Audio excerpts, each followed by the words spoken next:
Thank you so much for being here. Thanks for having me, man. I got a lot to get into about here. I want to talk about the book. But first, you made your first feature film debut, right? This is your debut. You made it in The Princess Diaries 2. I did indeed. Yeah, that's the thing. Yeah, we like. And some great news broke over the weekend that there is going to be a Princess Diaries 3. Yeah. Now, okay. First of all, Ask me the tough question. How awesome is that? Incredible. Yeah, Very that's excited. incredible. Very excited. Yeah, and what do you know so far? The details of the script and what is the plot? And how many? What, are you in it? What do you know about it? This is what I will say. It's been 20 years. It's been a long time. I can't believe it's been that long. But I have more people probably come up to me about that than anything I've ever done. No, really? I swear to God.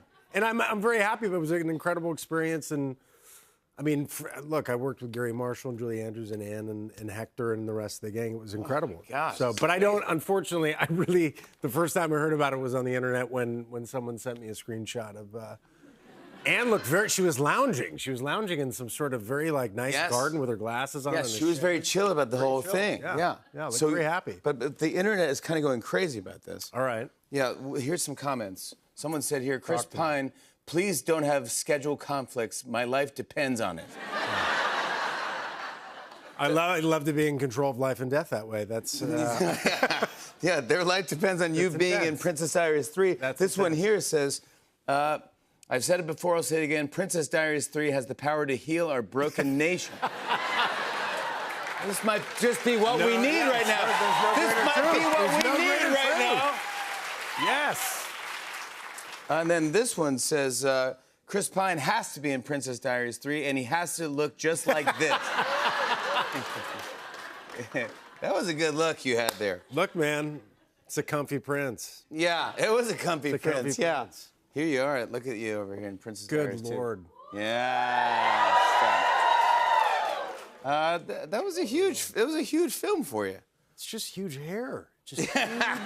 You're a good-looking guy. Come on, you're a stud. I've never understood there's a part happening in the middle of my head. Yeah, it looks perfect. Come on, you're a good-looking guy. I appreciate it. And you're a talented human being as well. Thank you very much. You just came from a movie where you speak Italian in the film.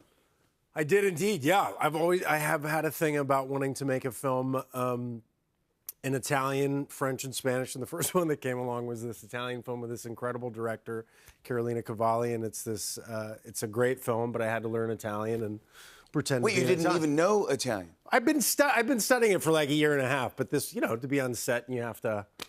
Yeah, it's not Duolingo. Act and stuff. Yeah. You know what I mean? You have to act on top of just being it's not an audio book. Walk and talk, dude. Wow. It's like, come Don't on. even go there. Slow down. Don't even go there, yeah. How is Italy? It's just gorgeous, right? I mean, come on, man. Yeah, I know. It's La Bella Vita. It's the best. Great food. Look at that. Look a at little this. Italian right there. I actually have, look, they told me to come prepared.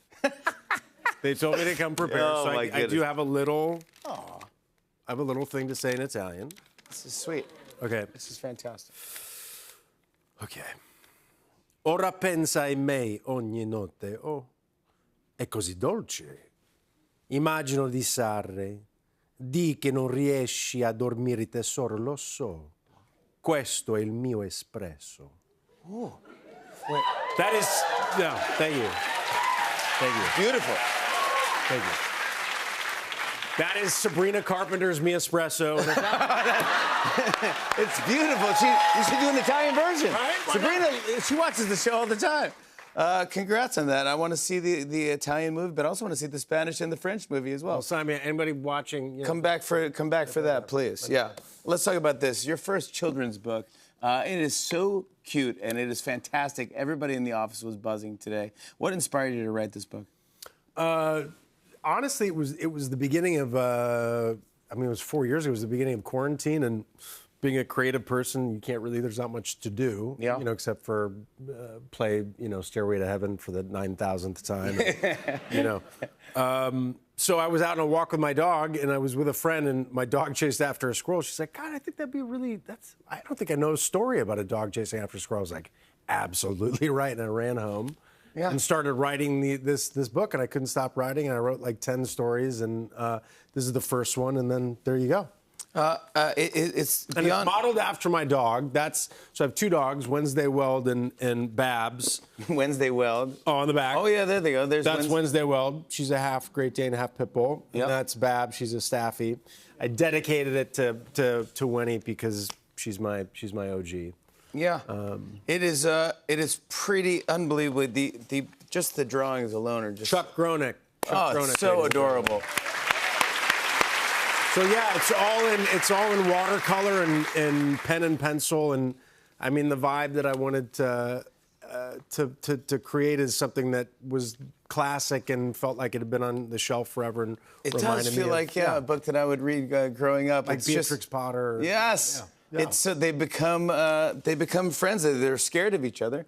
They don't And- like one another. That's very true. Yeah, but then it's like, wait, are you growling at me, or do you care about me, or what's happening here? I like the idea, the idea of, compassion, basically, but, that bullies, like behind every bully, there's probably a story of a time when they were really vulnerable and were kicked around, and the reason why they're angry and, mangy and picking on someone else. So this is really a story about two bullies that find out that they're both kind of sad, and then in finding that they're both sad, make each other feel better. Yeah, and they become friends in the backyard. Yeah. It's so cute. Congrats on the book, and thanks to Chris Pine, because everyone in the audience is going home with a copy of the book tonight. That's what I'm talking about. Chris Pine, everybody. When Dig the dog, that Zerl the squirrel, is available now. It's fantastic. Thanks, man. Nicholas Braun joins us after the break. Stick around, everybody.